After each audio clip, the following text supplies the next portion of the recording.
it's Reija and welcome to another video. Today I am going to be doing my March wrap-up, and for once I can say this year, for the first time, I had an extremely good reading month.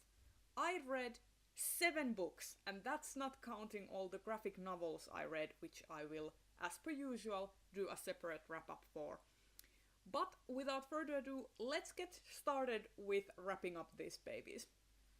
So first up, I'm going to wrap up the books that I read for Translateathon, which is a readathon created and hosted by yours truly, me. And the reason I'm wrapping these up quickly and at the start is because I made a separate wrap-up for these books earlier, where I talked about all of them at length. So I'm just going to go through quick thoughts about them, and I will leave the link to the actual video in the cards and in the description, so you can check that out for full thoughts. But for now, let's just roll with them. And I'm going from worst to best, so to speak. So the lowest rated book I read for Translateathon was JeanMapper by Taiyo Fujii. I gave it 3 stars. It was a valiant effort. It was very interesting in how it blended biology and programming, but some of the technical aspects were not up to par in my opinion, so I didn't end up giving it more than 3 stars, even though I did enjoy it and it was a very quick read. The next book I read was a short story collection with 2 short stories, the Khazar by Yiye and the Teartide by Fugang. These were all in a single bound volume. And I gave the collection 3.5 stars. I felt that the stories were a bit on the short side, would have preferred to have them a little bit lengthier so they could have been more fleshed out. The Khazar was definitely the better one in my opinion. It had a more well-developed story arc and more well-developed characters, and the world felt more immediately real than the one in Teartide. But they did tackle similar topics with big data, pervasive data mining, and a kind of dystopian future where people are controlled by advertising. Then I read Tongueface Collection of science fiction. I gave that collection 4 stars.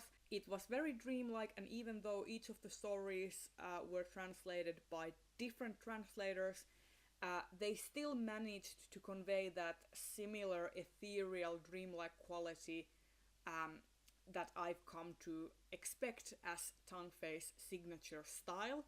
So it was very pleasant to see that even though she had different translators do the work, that there was a general theme and feeling of similarity between each of the stories. I found that she had a very unique and strong voice in her writing.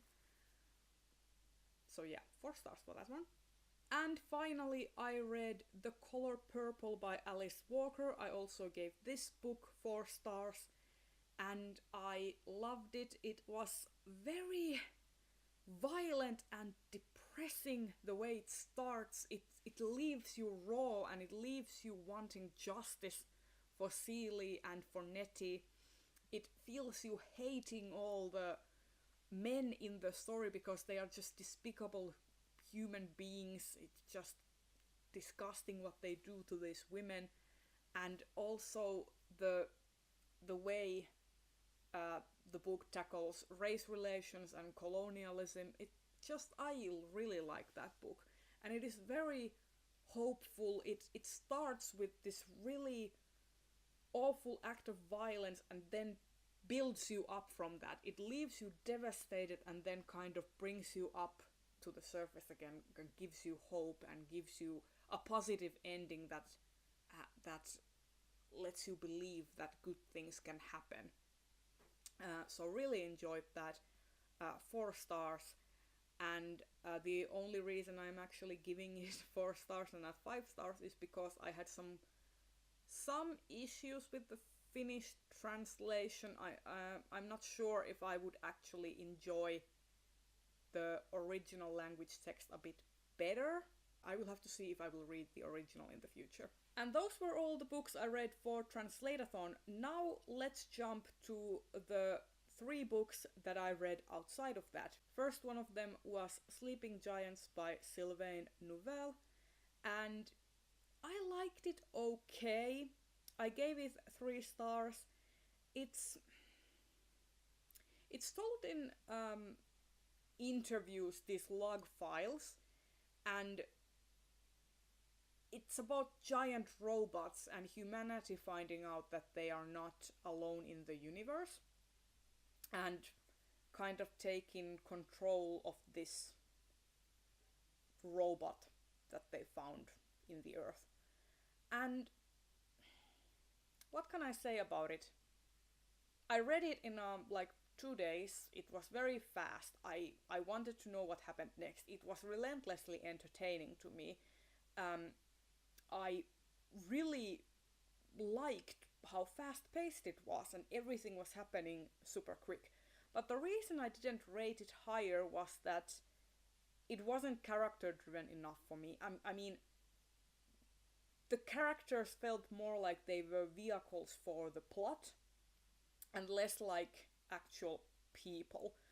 And some things really bugged me, like the fact that some characters started talking about other characters to the interviewer, because these are all log files and there is this one person who you don't know who is the narrator or the interviewer, and he has met all these characters he's interviewing, and then at some point some characters start describing other characters this interview character has already met, and start describing how they look. And I was like, okay, this is clearly done for the audience's benefit. This is done for the reader's benefit and not for anything else, because why would people start randomly describing people the other has already seen and knows what they look like? It felt stupid to me.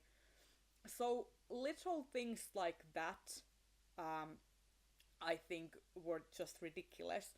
And also the fact that I felt that there was no chemistry between a few of the characters. It was just... There were a few things that made me go the 3-star route and not higher. But other than that, really enjoyed it.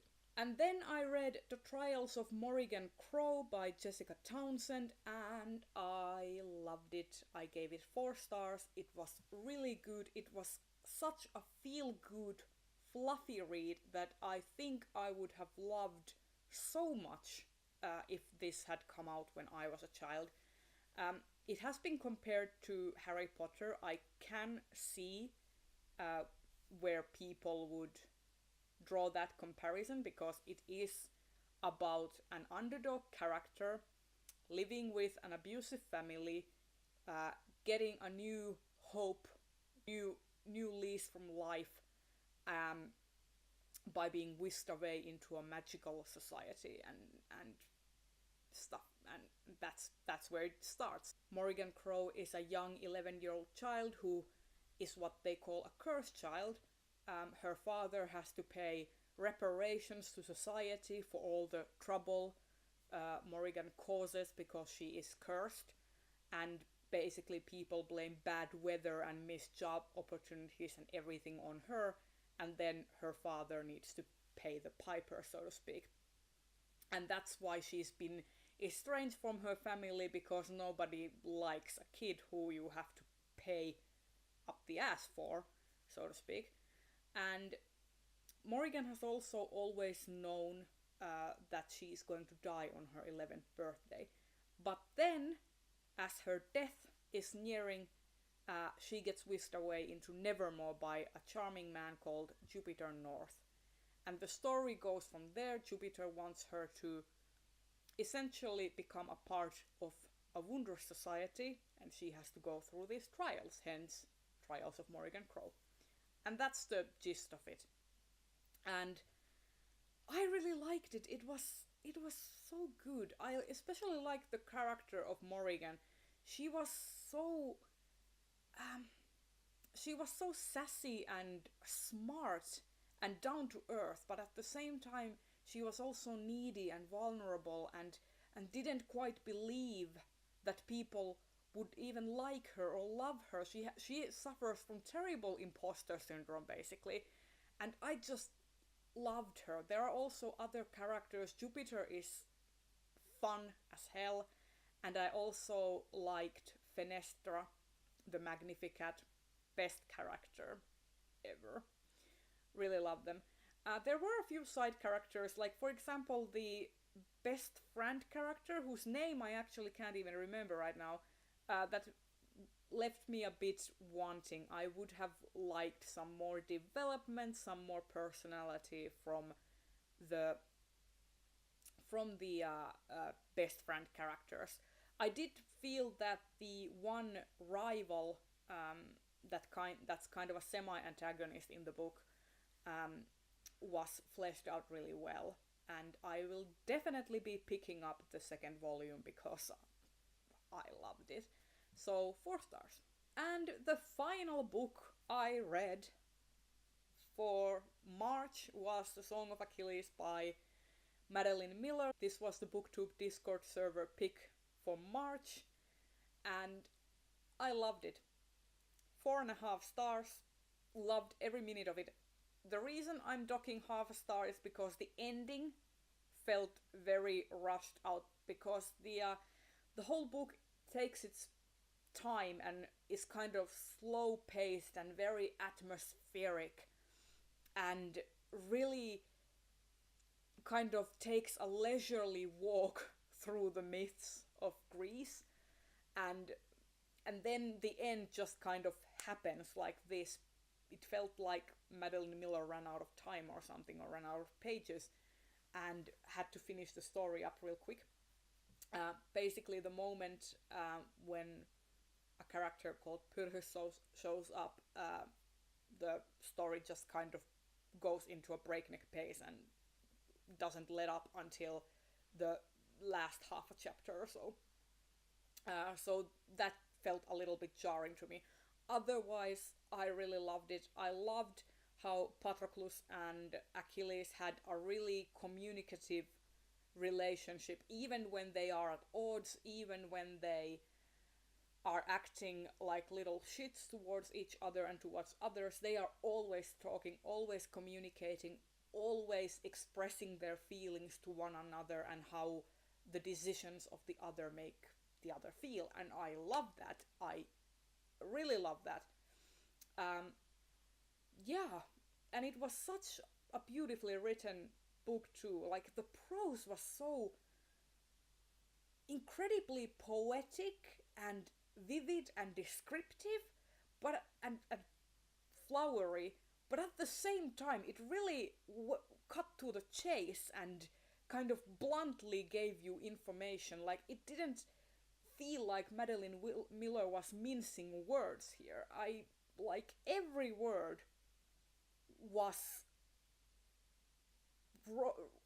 was written with a purpose. So really love that. So best book I read in March. And there you have it. This has been my March reading wrap up. Stay tuned for next Wednesday when I will do my March comics reading wrap up. And if you like this video, please consider giving it a thumbs up and subscribe to my channel if you want to see more. And I will see you in another video very soon. Bye bye!